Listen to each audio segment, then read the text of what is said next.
Halo anak-anak semua, apa kabarnya hari ini? Aku harap kalian tetap sehat, dalam keadaan sehat, dan tetap di rumah, jaga keselamatan, jangan keluar rumah dulu, seperti anjuran pemerintah, dan harapannya semangat belajarnya tetap dipertahankan ya, walaupun kondisi kita sekarang seperti ini. Oke, bertemu lagi bersama saya dengan Pak Irwanto Situmorang di pelajaran ekonomi. Oke, sekarang kita masuk materi baru kita, yaitu tentang pelaku ekonomi. Oke, sebelumnya sudah pernah dengar apa itu pelaku ekonomi? Oke, kita masuk saja ya. Apa-apa saja itu pelaku ekonomi? Kita lihat dulu pengertian pelaku ekonomi. Pelaku ekonomi adalah individu atau lembaga-lembaga yang terlibat dalam proses kegiatan ekonomi, di mana tujuan dari kegiatan ekonomi adalah mencapai kemakmuran ya, kemakmuran. Tentu suatu negara mengharapkan warganya semua makmur.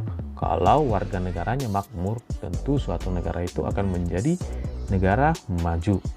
Oke, kegiatan pelaku ekonomi ini dibagi atas 3, yaitu produksi, distribusi, dan konsumsi. Oke, kelas 1 ini sudah kita pelajari ya.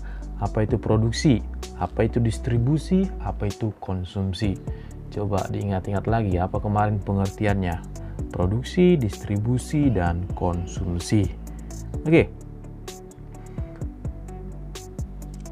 Secara khusus, para pelaku utama di dalam perekonomian ada 4. Yang pertama itu rumah tangga keluarga, kemudian rumah tangga perusahaan, kemudian pemerintah, dan yang terakhir itu masyarakat luar negeri.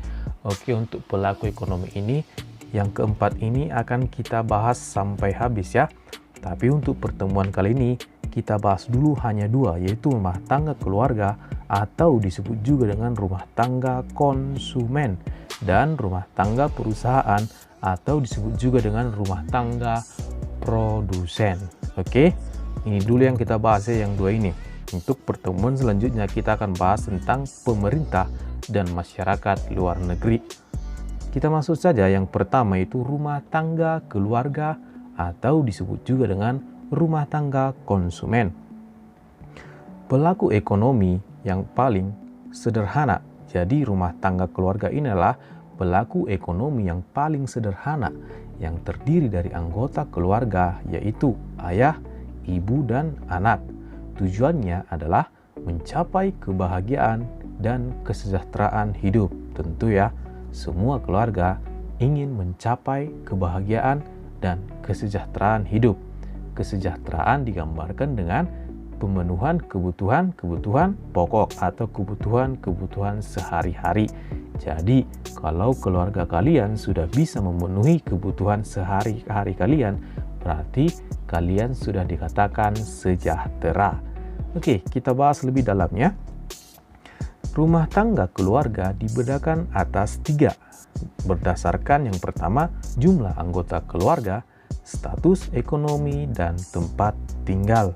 Oke, apa-apa saja ini Pak? Kita bahas satu persatu.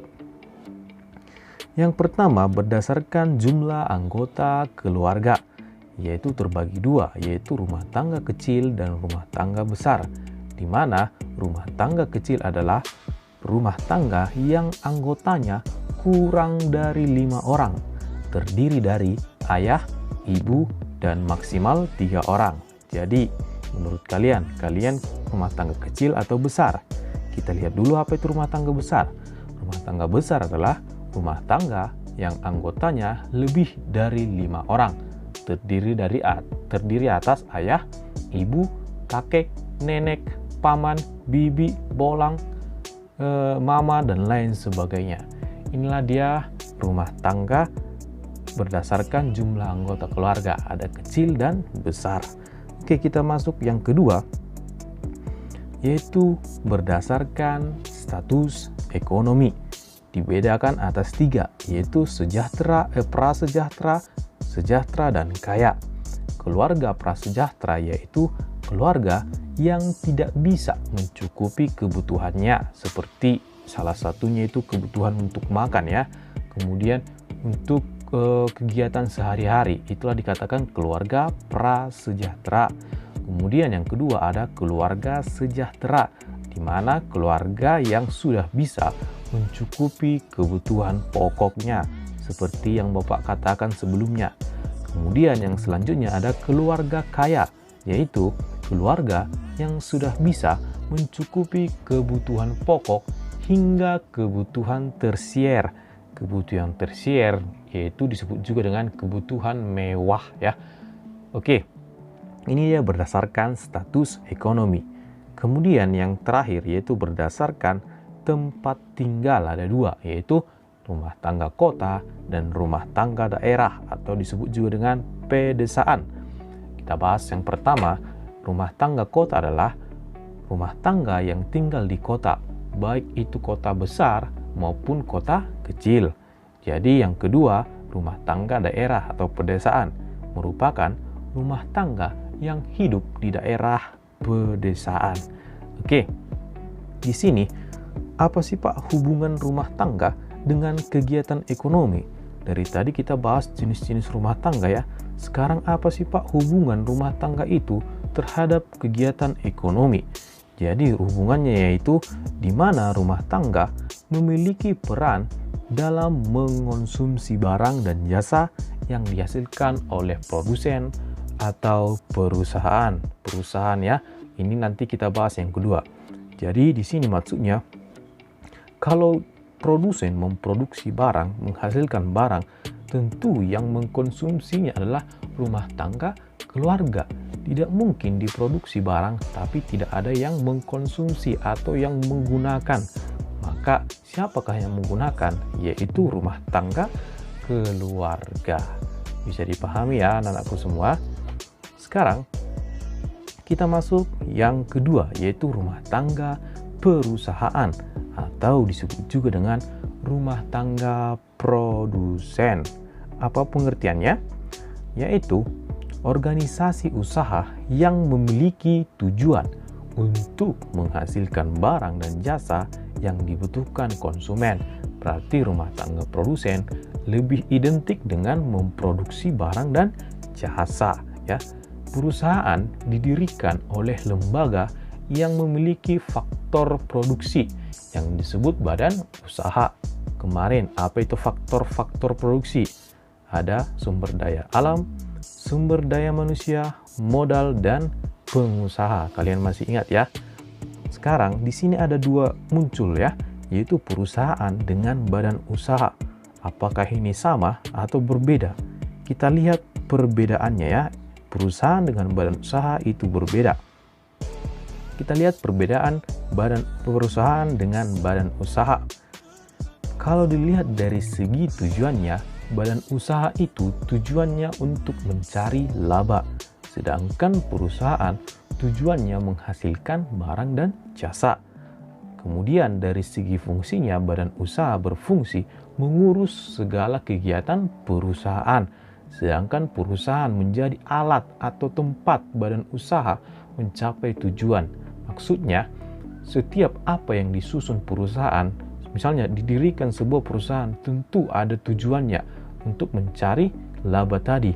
Jadi perusahaanlah yang bertujuan untuk mencapai tersebut. Di perusahaan itulah diolah apa tujuan-tujuannya, dikerjakan, direncanakan gitu ya. Kemudian dari aspek bentuknya, perusahaan dibagi, badan usaha dibagi atas perusahaan perseorangan, kemudian CV, firma, dan perusahaan terbuka. Itu perusahaan terbuka ya, nanti ditambahi catatannya. Oke, kalau perusahaan itu berupa pabrik, bengkel, dan unit produksi lain ya. Supaya lebih jelas, Bapak buat contohnya. Ketika misalnya kita lihat dari bengkel ya, ini adalah perusahaannya. Ketika kalian mendirikan sebuah bengkel, maka bengkel tersebut kita kenal dengan istilah perusahaan karena dia berbentuk fisik, bisa kita lihat. Kemudian ketika kalian daftarkan ke lembaga berwenang, misalnya bengkel kalian itu kalian daftarkan ke ke badan usaha ya, ke suatu kementerian supaya perusahaan kalian itu berbadan hukum.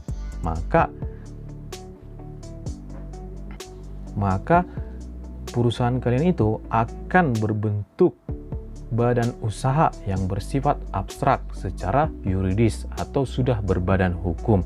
Jadi ketika kalian sudah daftarkan kepada lembaga yang berwenang atau lembaga pemerintahan, maka perusahaan kalian itu sudah bersifat badan usaha gitu ya.